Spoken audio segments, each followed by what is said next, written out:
দেশে কি হচ্ছে সেটা আর কারো জানতে বাকি নেই। এরপরে যদি এইরকম মিছিল করে জানাতে হয় তাহলে লজ্জা, এটা আমাদের লজ্জা, এটা হিন্দুদের লজ্জা। কিন্তু কেন হিন্দুদের উপর আক্রমণ হচ্ছে? আজকে 28%, 32% হিন্দু বাংলাদেশি যারা ছিল তারা আজকে কেন 7% এসে নেমেছে? আমাদের বক্তব্য এই বিষয়ে, সব সময় কেন বলির পাঠা হিন্দুরা হবে? আমরা এর তীব্র নিন্দা জানাচ্ছি এবং সেই সঙ্গে সঙ্গে বুঝতে পারছি একটা সরকারের মধ্যে কত হিন্দু বিদ্বেষ থাকলে আজকের ওখানে 1.5 কোটি হিন্দুর উপরে সরকারি তন্ত্র ব্যবহার করে হিন্দুদেরকে অত্যাচারিত নিপীড়িত করা যায়।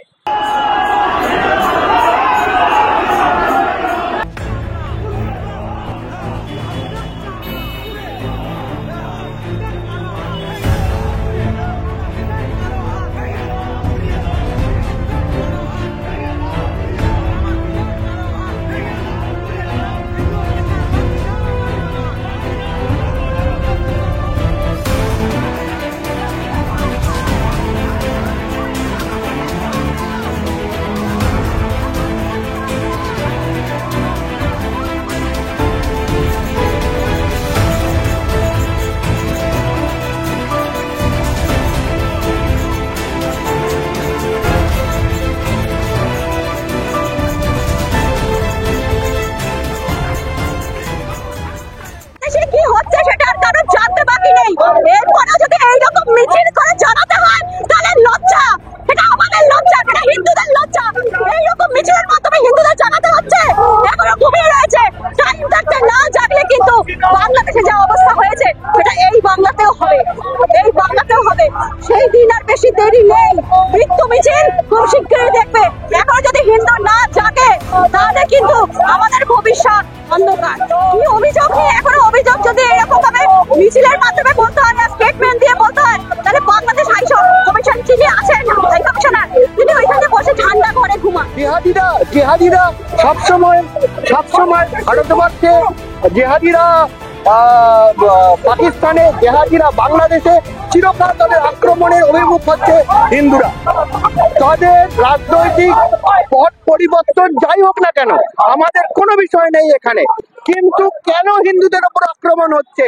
আজকে 28%, 32% হিন্দু বাংলাদেশি যারা ছিল তারা আজকে কেন 7% এসে নেমেছে? আমাদের বক্তব্য এই বিষয়ে, সব সময় কেন বলির পাঠা হিন্দুরা হবে? আমাদের বক্তব্য এক জায়গায়, সাবধান হয়ে যান। এখানে যদি হিন্দুরা আর পাল্টা দিতে আরম্ভ করে তাহলে এখানে কিন্তু অনেকেই সংখ্যালঘু হয়ে যাবেন, সেটা সাবধান। এখানে আপনারা হিন্দুদের সঙ্গে সহযোগিতা করুন। আপনারা সেখানে রাজনৈতিক পথ পরিবর্তন হচ্ছে, আপনারা করুন, কোনো বিষয় নয়, কিন্তু হিন্দুদের কোনোভাবে যুক্ত করবেন না, হিন্দু মন্দিরে ছোবেন না। আপনাদের অন্য যে কোনো আন্দোলন থাকুক সেই আন্দোলন করার অধিকার আপনাদের রয়েছে। আদেও এটা তো ছাত্র আন্দোলন ছিল না, এটা তো ছিল জেহাদিদের ষড়যন্ত্র করে বাংলাদেশের পট পরিবর্তন। তাহলে তার মধ্যে ছাত্র আন্দোলন কোথায় এলো? সেখানে কোথায় হিন্দুরা এলো? হিন্দু মন্দিরের উপর আক্রমণ কোথায় এলো? এইগুলোকে আজকে চিন্তা করতে হবে সারা ভারতবর্ষীকে। মোটেই শান্তি ফিরবে না। যে হাল পাকিস্তানের হয়েছে, জেহাদিদের পাল্লায় পড়ে যে হাল পাকিস্তানিদের হয়েছে, বাংলাদেশও সেই পথে এগোচ্ছে। দুদিন বাদে বাটি নিয়ে বাংলাদেশকেও ওই পাকিস্তানের মতো সারা পৃথিবীতে ঘুরে বেড়াতে হবে। জেহাদিদের পাল্লায় যারা পড়েছে কোনোদিন তারা সার্ভাইভ করেনি। ফলে সাবধান হয়ে যান, গণতন্ত্রের পথে আসুন, হিন্দুদের গায়ে হাত দেবেন না। মোদ্দা কথা আমাদের একটাই বলার বিষয়, হিন্দুদের গায়ে হাত দেবেন না। যদি আপনারা বাংলাদেশের সংখ্যাগুরু হয়ে হিন্দুদের ওপর এখানে আক্রমণ করেন তাহলে আমরাও এখানে কিন্তু উল্টো পথ দিতে পারবো। আমাদের বলার বিষয়টাই এটা যে হিন্দুদের গায়ে হাত পড়ছে, এটা আপনাদের দায়িত্ব, বাংলাদেশ প্রশাসনের দায়িত্ব যে সেই আন্দোলনকে আপনার সরকার পরিবর্তনের আন্দোলন করুন, কিন্তু হিন্দুদের মন্দির এবং হিন্দুদের গায়ে হাত দেবেন না। পুলিশের কথা না বলাই ভালো, ওরা তো চাকরে পরিণত হয়েছে। ঠিক আছে, আমি একটা কথাই বলতে পারি যে পুলিশের পেনশনে টেনশন চলে আসবে, পুলিশের পেনশনে না টেনশন চলে আসবে যদি হিন্দুরা জেগে ওঠে আর খেপে যায়। এই বিষয়ে লজ্জার মাথা নত হয়ে যায়। হিন্দুরা এইরকম ভাবে অত্যাচারিত হচ্ছে, মহিলারা এইভাবে অত্যাচারিত হচ্ছে, আমাদের ভাবলে লজ্জার মাথা হেঁট হয়ে যেতে হয়। এটা অবিলম্বে বন্ধ করা উচিত, অবিলম্বে। দেখুন, এটা বলার দ্বিতীয়বার প্রয়োজন পড়ে না যে পশ্চিমবঙ্গ সারা পৃথিবীর হিন্দুদের হোমল্যান্ড। শ্যামাপ্রসাদ মুখার্জি পশ্চিমবঙ্গকে তৈরি করেছিলেন এই স্বপ্ন নিয়ে যে পৃথিবীর কোথাও যদি কোনো হিন্দুর মাথা গোজার ঠাঁই না হয়, পশ্চিমবঙ্গে তার 1 ফুট মাটি হলেও জুটবে। তাই এটা বলার অপেক্ষা রাখে না যে পশ্চিমবঙ্গে যারা বাংলাদেশ থেকে সন্ত্রাস পীড়িত হিন্দু, তাদের এখানে আশ্রয় দেওয়া আমাদের নৈতিক কর্তব্যের মধ্যে পড়ে। কিন্তু আইনগতভাবে সেটাকে কিভাবে ডিল করা যায় সেটা ভারত সরকারের উপর অবশ্যই সেই দায়বদ্ধতায় নিশ্চয়ই ভারত সরকার, আমরা আশা রাখি, সেই বিষয়ে সদর্থক চিন্তা ভাবনা করছে। এটা কোনো রাজ্য সরকারের বিষয় নয়, ফেডারেল স্ট্রাকচারে সেন্ট্রাল গভর্নমেন্ট অথরাইজ এই বিষয়ে সঠিক পদক্ষেপ নেওয়ার জন্য। এখানে রাজ্য সরকারের কোনো ভূমিকা নেই, কেন্দ্রকেই সিদ্ধান্ত নিতে। আগে যখন বসিরহাট বাদুড়িয়ায় দাঙ্গা হয়েছে, এনআইএ অর্থাৎ ন্যাশনাল ইনভেস্টিগেটিং এজেন্সি খুব পরিষ্কারভাবে বলেছে যে ওপার বাংলা থেকে জামাতদের মদতপুষ্ট বিভিন্ন ধর্মগুরুরা এবং চরমপন্থীরা, মৌলবাদীরা এই দাঙ্গার পিছনে ছিল, এবং এবারেও এটার ব্যতিক্রম নেই। এটা একটা বড় চক্রান্ত যার নাম আমরা প্রত্যেকেই জানি, প্যান ইসলামিজম। এশিয়া মহাদেশকে ইসলামিক কান্ট্রিতে, ইসলামিক উপমহাদেশে কনভার্ট করার যে চক্রান্ত, যেটাকে ওরা গজওয়ায়ে উল হিন্দ বলে, এটা তারই একটা অংশ, এবং যার একটা বড় অংশ আমরা দেখতে পাচ্ছি বাংলাদেশকে হিন্দু শূন্য করে দেওয়ার চক্রান্তের মধ্যে।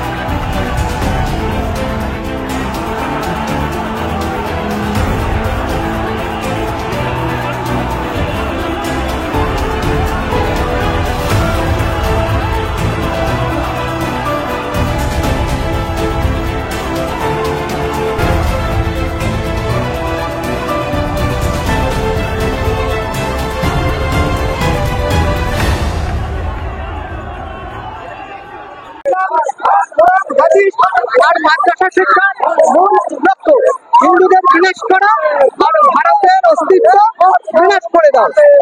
71 থেকে বাংলাদেশের যে স্বাধীন ধর্মনিরপেক্ষ সরকার গঠিত হয়েছে মুজিবুর রহমানের নেতৃত্বে এবং ভারতের পৃষ্ঠপোষকতায়, সেটা পাকিস্তান মেনে নিতে পারেনি, জামাত মেনে নিতে পারেনি।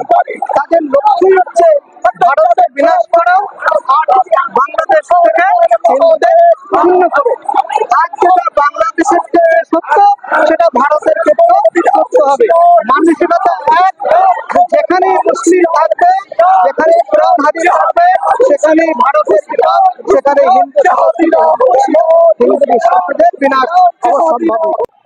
বাংলাদেশে যে ছাত্র আন্দোলন এবং পরবর্তী সময় সরকার পরিবর্তনের যে আন্দোলন চলেছে, সেখানে আমাদের বিষয় হচ্ছে সেই আন্দোলনে হিন্দুরা তো কোনোভাবেই যুক্ত ছিল না। হিন্দুদের উপর অত্যাচার কেন? হিন্দুদের মন্দির কেন ভাঙা হলো? হিন্দুরা কেন ভারতবর্ষে পালিয়ে আসতে হচ্ছে? এই কারণের জন্যই আর আমরা আজকে পথে নেমেছি। হিন্দুদের জন্য আমরা এক সহমর্মিতা প্রকাশ করছি এবং ভারত সরকারের কাছে অনুরোধ করছি যাতে বাংলাদেশে সমস্ত জিনিসকে বয়কট এবং খাদ্য সরবরাহ সম্পূর্ণভাবে বন্ধ করে দেওয়া এবং হিন্দু স্বার্থে কথা বলার জন্যই আমাদের এই মিছিল। হিন্দুদের বাঁচাতে হবে। যদি হিন্দুরা বাঁচে, আজকে ভারতবর্ষ বাঁচবে এবং সারা পৃথিবী বাঁচবে।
আমরা বাংলাদেশ হাই কমিশনারকে আমরা ইমেলের মাধ্যমে আমরা জানিয়েছিলাম যে 8 তারিখ 4টের সময় আমরা বাংলাদেশ হাই কমিশনারের কাছে, যে ডেপুটি হাই কমিশনার এখানে থাকেন, ওনার কাছে আমরা বাংলাদেশের যে বর্তমানে উদ্ভূত পরিস্থিতি, এই পরিস্থিতি নিয়ে আমরা একটি ডেপুটেশন দেব।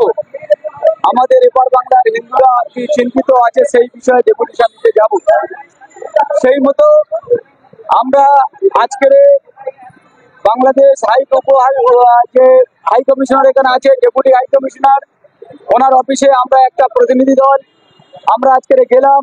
ওনাকে আর ডেপুটেশন দেওয়ার জন্য আমাদের দাবি দেওয়া নিয়ে গেলাম, কিন্তু উনি আমাদেরকে ওখানে ডেকে একটা বসিয়ে রেখে কোনো রকম সময় আমাদের উনি দেননি। ওনার কোনো এক পিএ না অফিসারে কেউ কি চা দেয় আমরা কিছুই জানি না, তানাকে পাঠিয়ে দিয়েছে, দিয়ে বললেন যে আপনারা আমাদেরকে দিতে পারেন। আমরা বললাম যে যদি আপনাদেরকে দেওয়ার হতো তাহলে আমরা অফিসে দিয়ে চলে যেতাম। আমরা জানতে চাই ওপার বাংলার 1.5 কোটি হিন্দু ভাই বোন আমাদের কি অবস্থায় আছে, এইটা আমরা যে ডেপুটি হাই কমিশনারের সাহেবের কাছ থেকেই আমরা জানতে চাই। যদি উনি আমাদের কাছে 5 মিনিট টাইম দেন তো ভালো হয়। উনি বললেন উনি মিটিংয়ে ব্যস্ত আছেন। তারপরে এসে বললেন যে সরকার ওখানে আমাদের নেই, আমাদের ঠিক প্রোটোকলের মধ্যে পড়ছে না। তাহলে ওখানে সরকার নেই, কিছু নেই, উনি তার সঙ্গে মিটিংয়ে ব্যস্ত আছে। এর থেকে আমরা পরিষ্কার বুঝলাম যে বর্তমানে বাংলাদেশের যে উপায়ুক্ত এখানে যে ব্যবস্থাটা আমাদের সঙ্গে ব্যবহারটা করলেন, এই ব্যবহারটা আমরা একটা ভারতবর্ষের সর্ববৃহৎ হিন্দু সংগঠনের রিপ্রেজেন্টেটিভ হিসেবে আমরা বাঙালি হিন্দু মা বোনে, বাঙালি হিন্দুর সম্পত্তি, বাংলাদেশে বসবাস করি 1.5 কোটি হিন্দুর তাদের জীবন নিয়ে আমরা চিন্তিত হয়ে আছি। কিন্তু আমাদের এই চিন্তার কোনো মূল্য বাংলাদেশ সরকার দিলেন না। আমরা 1 মিনিট দাঁড়ান, আমরা এর তীব্র নিন্দা জানাচ্ছি এবং সেই সঙ্গে সঙ্গে বুঝতে পারছি একটা সরকারের মধ্যে কত হিন্দু বিদ্বেষ থাকলে আজকের ওখানে 1.5 কোটি হিন্দুর উপরে সরকারি তন্ত্র ব্যবহার করে হিন্দুদেরকে অত্যাচারিত নিপীড়িত করা যায়। সেই জন্য আমরা আজকের ডেপুটেশন দিইনি। আজকের বাংলাদেশের মধ্যে একটি দেশ, যে দেশে ভারতবর্ষের তার উপর ডেপুটি হাই কমিশন ভারতবর্ষের মাটিতে বসে ভারতবর্ষের একটি সর্ববৃহৎ হিন্দু সংগঠনের তরফ থেকে ডেপুটেশন নিতে অস্বীকার করে আমাদের যে অবজ্ঞা প্রকাশ করলেন, এর ফল আগামী দিনে বাংলাদেশের ওই উপায়ুক্ত ভুগতে হবে। সেই জন্য বন্ধু, আজকের আমরা এই যে বিষয়টা আজকের ঘটলো, এই বিষয়টা নিয়ে আগামী দিনে আমরা বৃহত্তর আন্দোলনে নামবো। আমরা ওপার বাংলার 1.5 কোটি হিন্দু মানুষকে অনাথ হয়ে ছেড়ে দিতে পারবো না। ওপার বাংলার হিন্দুর ব্যথায় আমার হৃদয় কাঁদে, ওপার বাংলার হিন্দুর উপর অত্যাচারে আমার হৃদয় কাঁদে। তাই ওপার বাংলার হিন্দুর সম্মান রক্ষার্থে, জীবন রক্ষার্থে এপার বাংলার ভারতবর্ষের তথা সমস্ত বিশ্বের হিন্দু আমরা এক হয়ে ওপার বাংলার হিন্দুর পাশে আছি এবং বাংলাদেশে যেই সরকার আসুক না কেন তার উপযুক্ত ব্যবস্থা তার নিতে হবে, এইটা ভারত সরকারের কাছে আমরা আবেদন জানাচ্ছি। সেই জন্য বন্ধু, আমরা আগামী দিনে এই বিষয় নিয়ে বৃহত্তর আন্দোলনে নামবো। আপনারা সবাই সঙ্গে থাকুন। ওপার বাংলার 1.5 কোটি হিন্দু মানুষের জীবনের বিষয় আছে, ওপার বাংলার 1.5 কোটি হিন্দু মানুষের সুরক্ষার বিষয় আছে। সেই জন্য সবাই সঙ্গে থাকুন। আর এই ঔদ্ধত্য আচরণ আমরা ভারত সরকারকে জানাবো, মাননীয় প্রধানমন্ত্রী নরেন্দ্র মোদীকে জানাবো, অমিত শাহ দপ্তরকে জানাবো, জয়শঙ্করের দপ্তরকে আমরা জানাবো। এই যে ঔদ্ধত্য আচরণ আজকে আমাদের সঙ্গে করলো বাংলাদেশের উপ আয়ুক্ত, তার কি ব্যবস্থা নেওয়ার জন্য আমরা আগ্রহ প্রকাশ করব। আপনারা সবাই আমাদের সঙ্গ দিয়েছেন এবং আগামী দিনে আমরা এই আন্দোলনকে বৃহত্তর আন্দোলনে পরিণত করব। সেই জন্য আপনারা সঙ্গ দিয়েছেন, আপনাদের সবাইকে ধন্যবাদ। গ্রহণ করেনি বাংলাদেশের ডেপুটি হাই কমিশনার আমাদের হিন্দু ভাই বোনদের অবগত হচ্ছে, সেই নিয়ে আমরা ডেপুটেশন দিতে গিয়েছিলাম, উনি আমাদের ডেপুটেশন গ্রহণ করেননি। বাংলাদেশ হাই কমিশন হায় হায়, বাংলাদেশ হাই কমিশন হায় হায়। বাংলাদেশে যে আদিদের সরকার মনে হচ্ছে চলছে, যার জন্য এইসব কাজ করছে, নাহলে ডেপুটেশন নামে না কেন ওখানে হিন্দুদের উপর আক্রমণের বিরুদ্ধে। আমাদের এখান থেকে ওদেরকে বিপন্ন করতে হবে। সমঝোতা এক্সপ্রেস আমাদের এবার বন্ধ করার দিকে আমাদের